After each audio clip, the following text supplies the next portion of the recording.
This video will continue our discussion of vectored value functions, talking about arc length as a function of a parameter. So what the heck does that mean?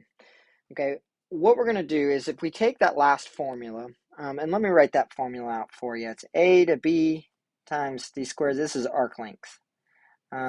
So we had f prime of t squared plus g prime. Let me actually use the variables I like to use. X prime of t times y prime of t squared plus z prime of t squared dt.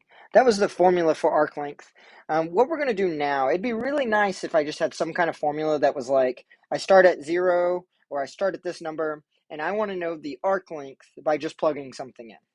I don't want to have to come up with this whole thing.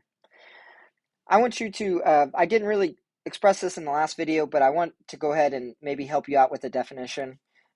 If r of t is x, y, z, right? If we have x, y, z there, those components, then r prime of t looks like this. X prime, I'm going to go ahead and put my t's in here this time. Y prime of t and z prime of t. Sorry, my pencil's being a little weird. Got really sloppy there real quick. Okay, so I have those. So notice if I take the magnitude of that, this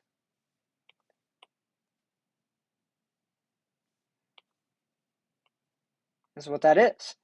So I could describe arc length as a function a to b of the magnitude of r prime of t dt. That's another way you could memorize it. That's much easier. Given the function is r, then we just have to do that to find the rest. Now, if you remember, r prime is actually just velocity. So that's where we get this formula here. All right, so notice here they didn't have t anymore here, but it's here instead.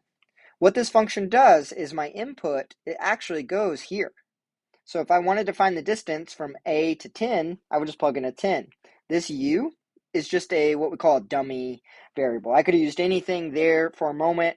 I just need it to express my integration because once I integrate, u's gone. I plug in t and a. So this is a new function that will determine arc length. There are a lot of things that we'll use later where if we know our arc length, we can actually calculate other things. So this thing's going to be nice to have. And then also, if I were to ask you to find the arc length from 0 to 10, 0 to 20, and 0 to 46, you could come up with a formula to plug those in. Okay, so let's do that. We're going to come up with a formula. They gave me an R function. Should have a bar on here or bold. From 0 to pi, find the arc length function s of t. So the arc length function requires me to find r prime of t. Okay, that's going to be negative 17 sine t, and then 15 cosine t, and then 8 cosine t. There's r prime.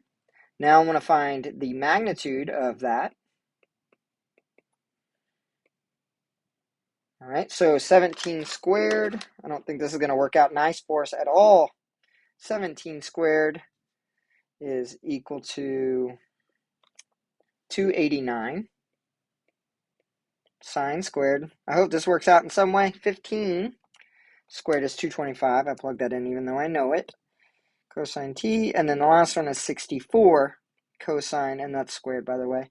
Cosine squared t. I'm hoping that those two add up. So what is 225 plus 64 is 289. Yay, okay. So that does work out. I was a little worried that it was going to be gross because if those didn't line up, the method for this becomes like computer-based. All right, so I have that. This is equal to the square root of 289. If you factor it out, you get 289. Here, I'll just show it here. 289 times sine squared t plus cosine squared t, and that inside is equal to 1, leaving me with 289. And I believe that is 17. So to find my function now, oops, I'm going to erase that. Keep pushing the wrong button. All right, I got that as 17. So to find s of t, this is the integral from, we always start here, and then we could put t.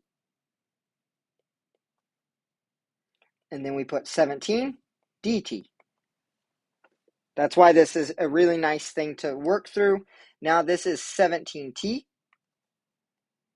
Okay, be careful, Drew. You don't want to use that as a dummy figure, so we'll use u there. So this is why. 17u is the integral, and then I run it from 0 to t. I'm going to plug a t in. It doesn't make sense to plug t into t.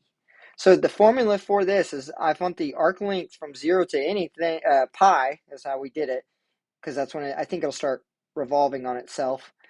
We get 17t. This is nice because if I wanted to find the distance for any t from 0 to that t, all I do is take the t and multiply by 17.